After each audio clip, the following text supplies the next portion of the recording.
What's up with you, everybody? It's the King of the Jungle, Don 7 Deuce, back with another segment of Fresh Off the Porch. As you can see, we're on the porch live from Chicago, and it's 1,000,000 degrees outside. But we staying cool. I got my rating hat on. We staying cool under the shade. Today we're gonna let y'all know about some of the things we have going on for the past 2 weeks, which is why we haven't brought you any shows. We've been getting a lot of good footage, a lot of great music and things like that.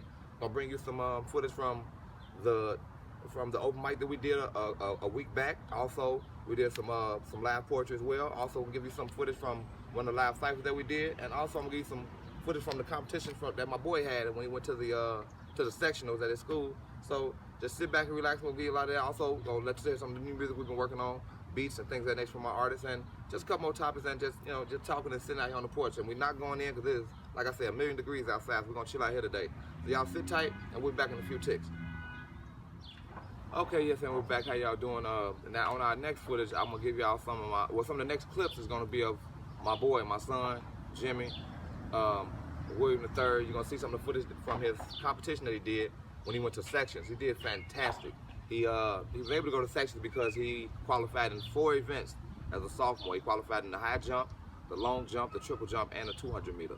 And he also broke records at his school for the triple jump. And he's doing real good. So we went up there, and we went to go see him, and he did fantastic. It was 1,000,000 degrees up there. I still don't believe they should have had those kids out there competing in that weather. But hey, what do I know? But the footage that we're showing you, I want to see. I could tell you how he did, but I'd rather show you. And once we show you, then we'll come back and talk a little bit about it. But he did great. Just keep your eyes on him and let me know what you all think. Come on, Jim. Come on, Jim. Where you at? Come on, Jim. Come on, Jim. Come on, Jim. Come on, Jim. Come on, Jim. Come on, Jim. Yeah, all of those. She coming to me just like a fiend. I'ma hit her, leave her scream, adios. Ocean views out the broken window, taking off. Intercontinental, hit your girl with the poison venom. Now she won't let go of my skin. And we back. And yeah, as you saw how great he did. I think he did pretty good as well. He didn't make it to the regionals. He's a little bummed out about that, but he did do real good. He did what they call PR, which is he bested his record on the high jump, and he bested his record with the 200 meter as well. So he did real good. He came in third, 4th, 5th, and 8th, all out of 16 schools. So I think he did real good to be a sophomore. He's gonna really kick tear him up next year. So I thank y'all for watching that, and put down in the comments and let him know how great y'all think he did as well. Now on to our next segment. Real quick about the NBA Finals. These did not be one of those conspiracy theorists, but I'm becoming one. I think a lot of it is rigged now. So the rent just can't close. I just don't know exactly what's going on. I did read somewhere, that they were saying that if the Warriors was to sweep the Cavs, they would lose $20 million in bonuses and revenues. And some about the refs, if they made it to Game 5, it would be like they would get a bonus also. I mean, I don't know how true that is, but now it is a Game 5. They didn't get swept, so things are just weird with the NBA right now and what they got going on. But I do like the sport. I like watching basketball. I like watching the greats play. I just would like to see the greats play on, for real. I would like to know this for real, as opposed to, it just seemed a little fishy. It almost make you want to just sit and watch baseball now. At least you know what's going on with that. You can't. I still don't know if you can pull a stunt on that. But aside from that, This is called Who Am I? Feelings, attitudes, beliefs. A person that is scared to feel, but when I feel strong. It's like getting caught in a web and not being able to get out. Then I just lose control like a drunk behind the wheel, and I can't get out. Why? Because I have no control of those feelings because I feel so strong. A roller coaster that goes up and down and up again, trying to be a person that I'm not because I will not let you in. I will not let you use me again. An attitude because I'm used to my way and not yours. An attitude because I want you to smile, which in return makes me smile. To believe is to have hope, to be a better person each day, having a standard to live by, my own standard, my own way. I live and I learn. We live life once, so I live it the way I can. To love, to gain, to lose, to gain again. To be free of the fears that hold me hostage within. Cha, cha, cha.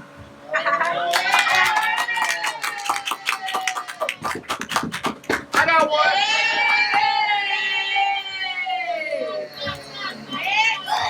I got one.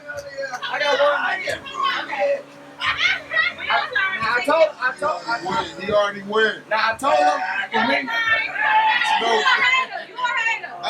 Now Said few jewels for you? a few jewels for you. I think he gonna like this too with the glasses. Young Dukes and Young Knights. You see you out there, homage. We can't hear you. Louder. Young Dukes and Young Knights, it's to you I pay homage. Young kings, we're our queens, while we're in bondage. They provide for our princes and our princesses. For that we must acknowledge. Allowing ourselves to be shackled down, somehow we must stop it. We're continually throwing rocks at penal institutions for things that we think are cool, but they are oh so stupid.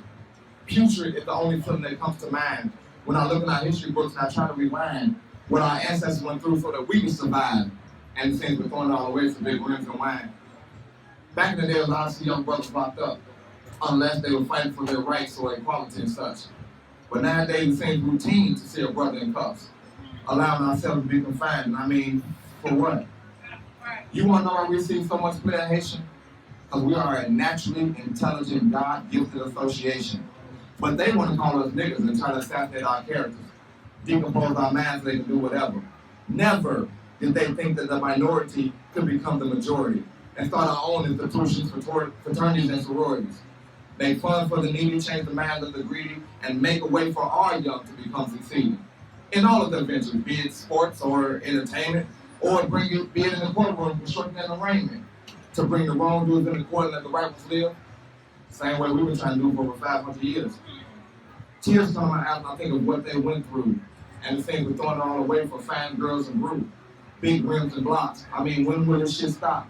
We killing each other because we're selling more rocks or weed or blows or whatever you may be dealing.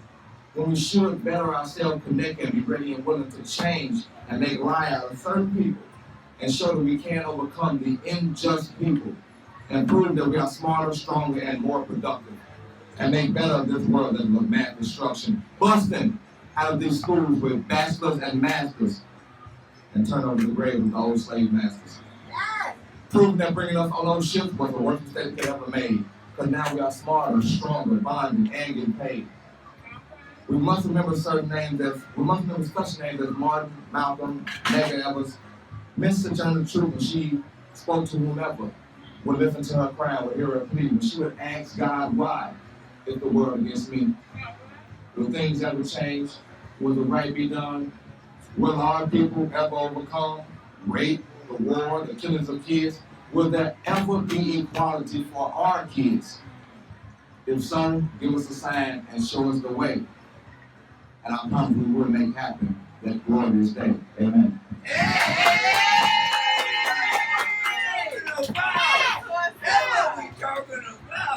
You know, it's a continental. It's your girl with the poison venom. That's you want to ignore my exclusive denim. Lucky Charms, Prodigal, one and all, yeah, all of those. She coming to me just like a big. I'm in audio.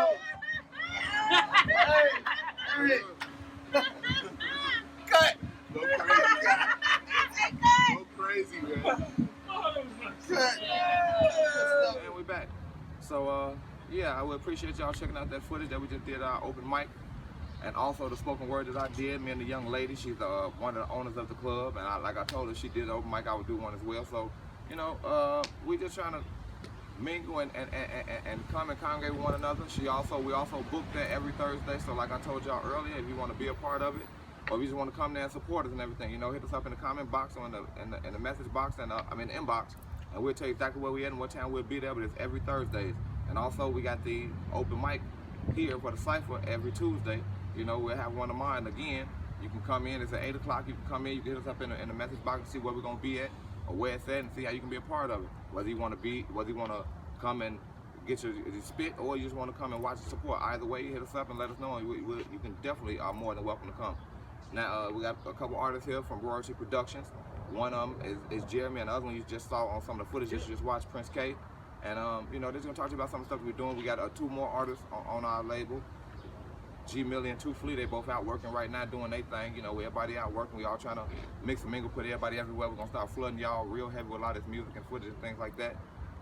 Like I was saying, the Wizard and I, Hussein, we've been working on beats like crazy and just putting everything together, make some real good music. So you know, they're gonna let y'all know what we got going on, man. But stay in tune and stay in tune with what we got going on.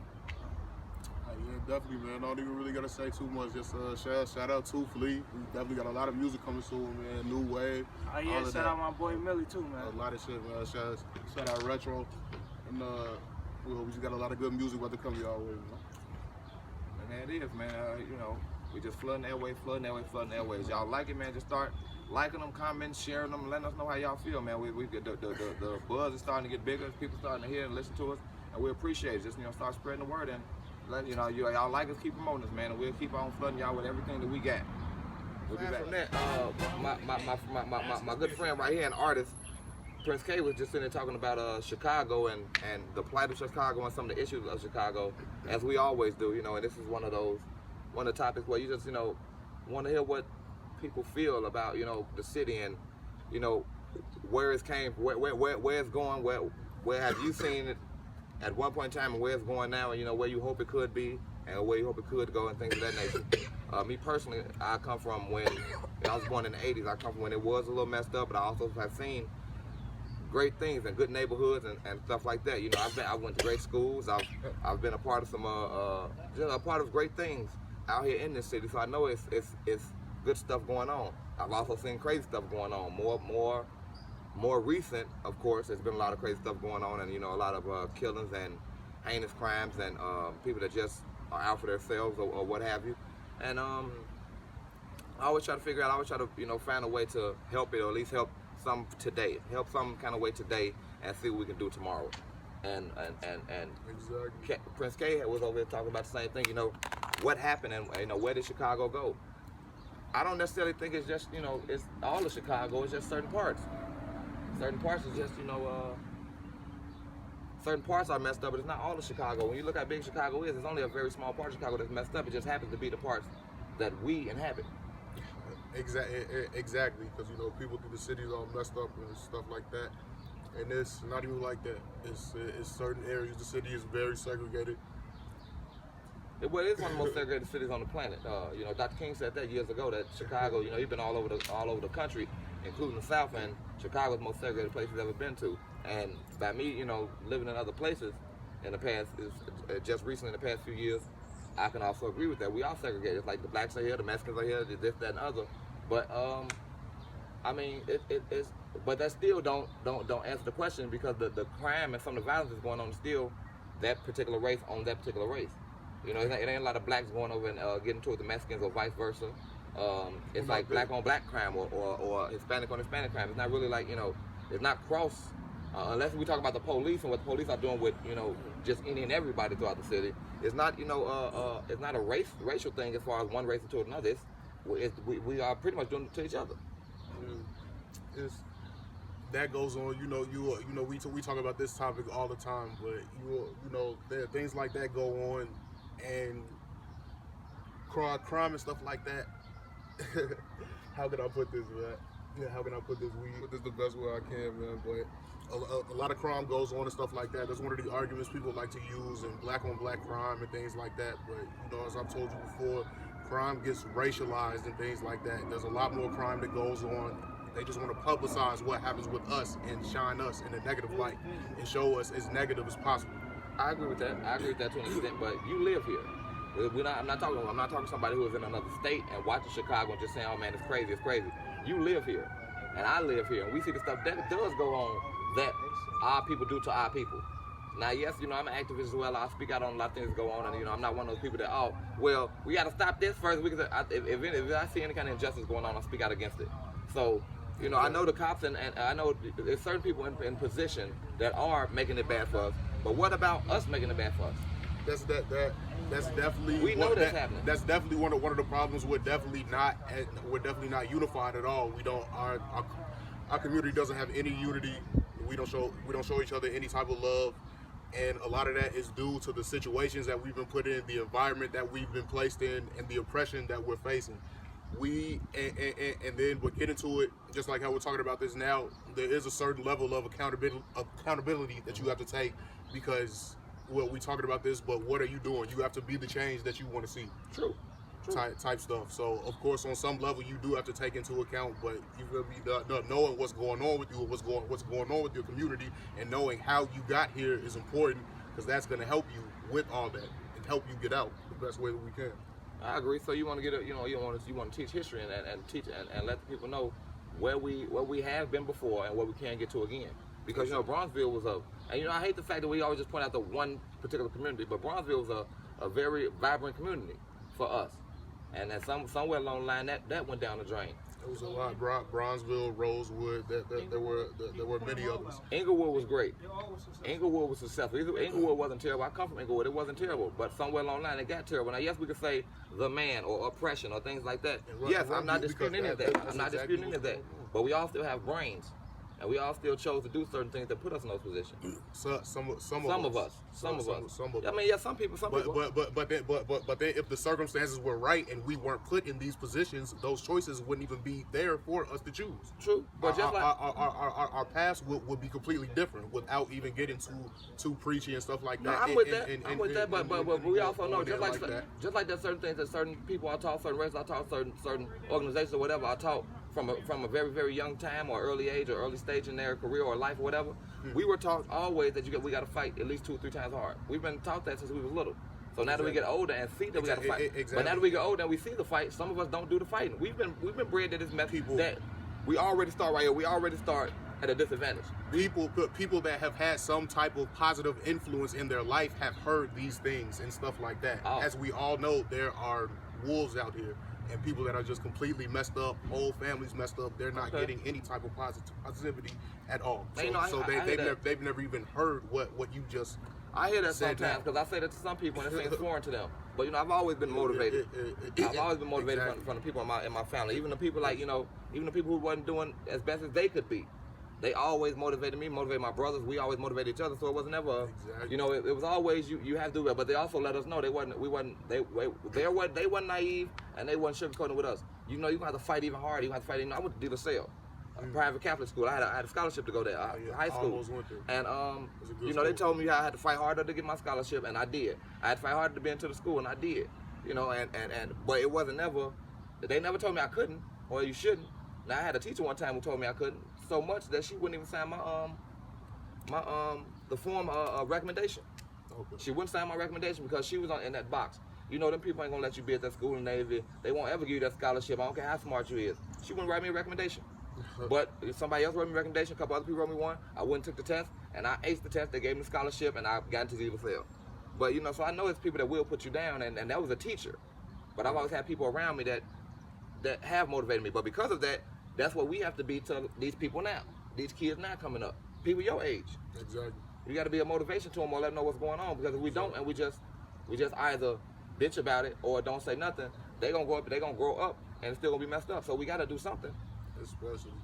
And to all of those of you who out there that are males and stuff like that, we're in a position of leadership. So And just because you are a leader, just always remember you can still learn and absorb and evolve at all times. Don't get to a point where you can never accept new information. No one is grown. We're all men out here. We're all leaders, and like I said earlier, you got to be the change that you want to see. You have to actively do your part to make shit better. So if anybody got any any ideas, any views, anything like that you may want to talk about or get into or talk about this topic, just put it in the comment box and let us know how you feel about it. And we thank you for listening. We'll be right back.